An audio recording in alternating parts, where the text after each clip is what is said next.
The alarm screamed 2 seconds before Kane's salvage ship tore through the canopy. Metal shrieked against ancient trees, and then everything went dark. When he woke, blood trickled down his temple and smoke filled the cockpit. He kicked the hatch open and stumbled into humid jungle air. The crash had carved a path through violet ferns toward a structure he shouldn't be seeing, a research facility. On a restricted moon, he checked his locator. Dead. Perfect. Kane limped toward the building, hoping for a working comm system. The facility's walls were scorched, windows shattered. Evacuation, he guessed, and recent.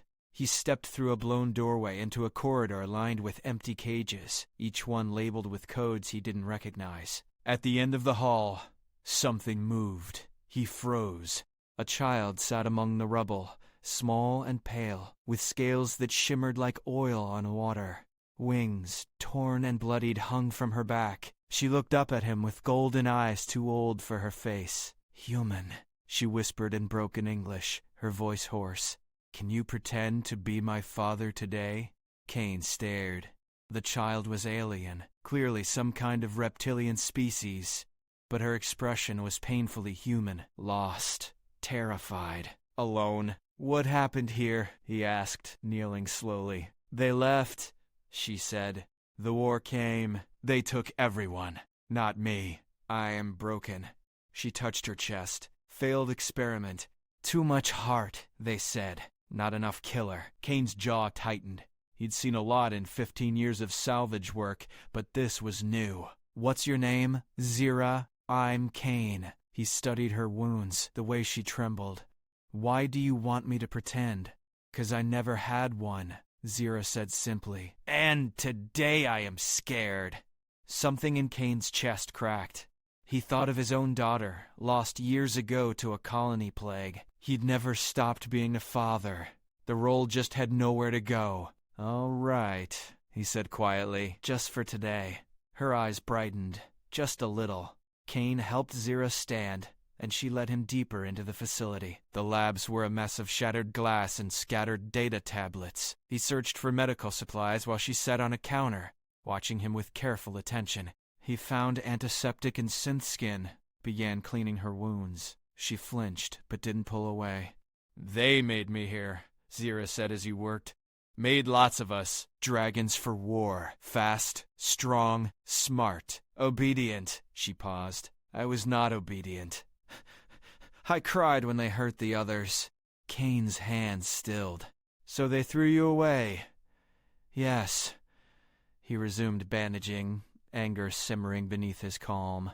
These scientists had engineered children as weapons and discarded the ones with consciences. The galaxy never stopped finding new ways to disgust him. "What would a father do now?" Zira asked suddenly. Kane considered.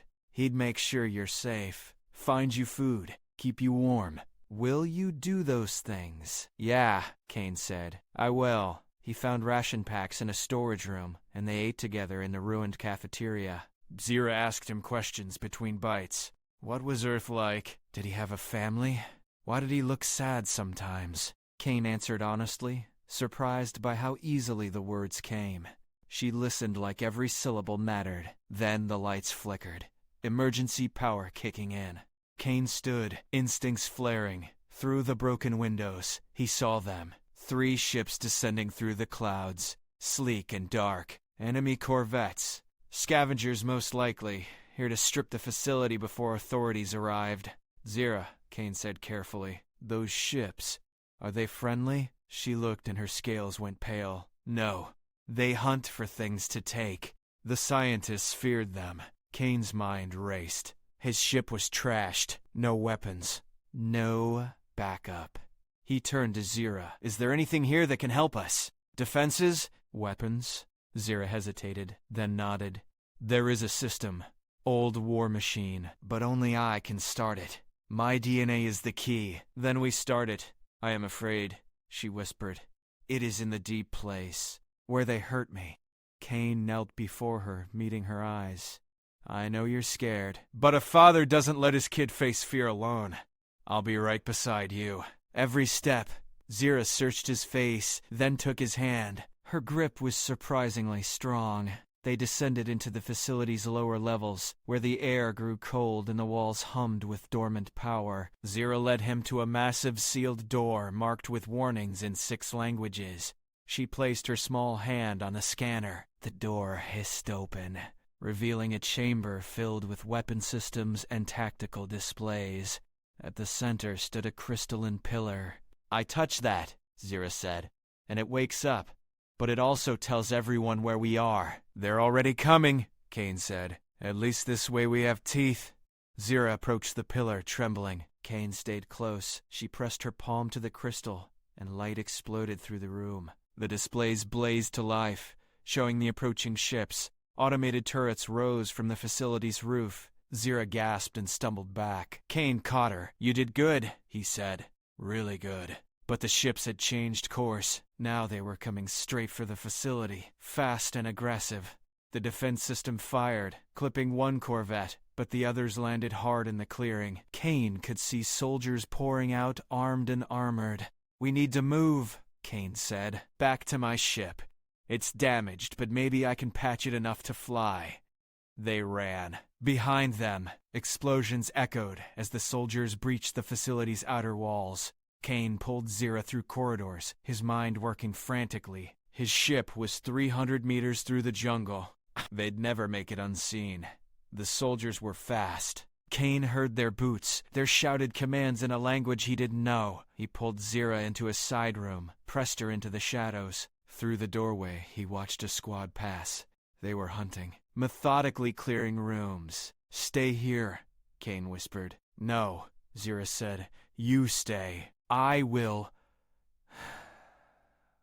"You'll hide," Kane said firmly. "That's what I need you to do." He slipped out before she could argue, grabbing a piece of debris. He threw it down the corridor, drawing the soldiers away from Zira's hiding spot. They turned, weapons raised. Kane ran, leading them deeper into the facility, away from her. His plan was simple. Stupid, but simple. Buy time. He made it to the cafeteria before they cornered him. 5 soldiers, rifles aimed at his chest. The leader said something Kane didn't understand, but the meaning was clear. Surrender or die. Kane raised his hand slowly. Then the wall exploded. Zira came through it like a missile, scales blazing with bioluminescent fury. She moved faster than Kane's eyes could track. A blur of claws and wings. The soldiers tried to react, but she was already among them, disarming one, throwing another into the wall. Her movements were precise, lethal, instinctive. This was what they'd bred her for, what she'd been hiding, even from herself. In seconds, it was over. The soldiers lay unconscious or groaning. Zira stood in the center, breathing hard, staring at her own hands in shock. "I did not know," she whispered. "I did not know I could." "Doesn't matter," Kane said, grabbing her hand. "We go. Now." They sprinted through the jungle. Behind them, the facility erupted in flames as its self-destruct engaged. More soldiers were coming.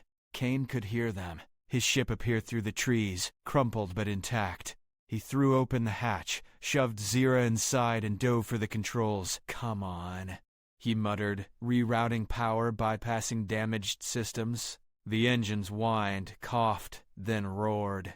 Laser fire pinged off the hull. Kane pulled the stick and the ship lurched into the air, groaning in protest, but flying. They broke atmosphere with soldiers still shooting. Kane punched the coordinates for the nearest human outpost, and the stars stretched as they jumped to FTL. Only then did he breathe. Zira sat in the co-pilot's seat, staring at her hands. "I hurt them." "You saved us," Kane corrected. "There's a difference. Am I still broken?" Kane looked at her, this small dragon girl who'd been engineered to kill but chose to care. "No," he said. "You were never broken." They were. Silence filled the cockpit. Then Zira's voice, very small. "Can you still be my father?" "Not pretend." Kane felt the weight of the question. He thought of the years alone, the grief he'd carried, the part of him that had died with his daughter. But looking at Zira, he realized something. That part wasn't dead. It had just been waiting. "Yeah," Kane said. "I can do that." Zira's expression transformed. Hope pure and radiant. Kane opened a comm channel to the Human Refugee Council, began the long process of asylum applications and legal guardianship. It would take time, paperwork, interviews, but he'd navigate it all. Zira sat beside him, watching everything with fascination. "What do fathers teach?" she asked. Kane smiled, the first real smile in years. "Lots of things. How to fix ships, how to navigate, how to be kind and strong at the same time. Will you teach me to fly?" "Absolutely." He moved aside, let her take the controls. Her hands were small on the stick, but steady. Together they guided the ship through the stars, a human salvage pilot and a dragon girl who'd found each other in the ruins. The galaxy was vast and dangerous, full of people who would see Zira as a weapon or a monster. But Kane would stand between her and all of it. Not because he was pretending, because this was real. She was his daughter now, and he was her father, and nothing in the universe would change that. They flew into the unknown together, two souls no longer alone, bound by a promise made in fire and kept in the quiet of space. And for the first time in a long time, Kane felt like he'd finally come home.